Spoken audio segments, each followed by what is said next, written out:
Bangladesh consulate Dubai ও উত্তর আমিরাতের উদ্যোগে যথাযথ মর্যাদায় পালিত হয়েছে মহান বিজয় দিবস। কনস্যুলেট প্রাঙ্গণে জাতীয় পতাকা উত্তোলনের মাধ্যমে অনুষ্ঠান শুরু করেন কনসাল জেনারেল মোহাম্মদ রাশেদুজ্জামান। এরপর কোরআন তেলাওয়াতের মাধ্যমে শুরু হওয়া আলোচনা সভায় রাষ্ট্রপতি, প্রধান উপদেষ্টা ও পররাষ্ট্র উপদেষ্টার বাণী পাঠ করা হয়। কনসাল জেনারেল মোহাম্মদ রাশেদুজ্জামান বীর মুক্তিযোদ্ধাদের প্রতি শ্রদ্ধা জানান এবং প্রবাসীদের দেশের অর্থনীতিতে অবদানের গুরুত্ব তুলে ধরেন।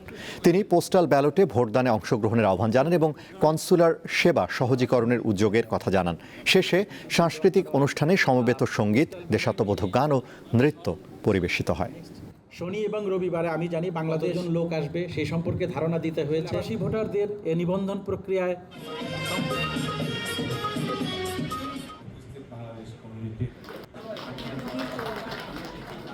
দাঁড়িয়ে আমি আজকে এখানে কথা বলার সুযোগ পেয়েছি।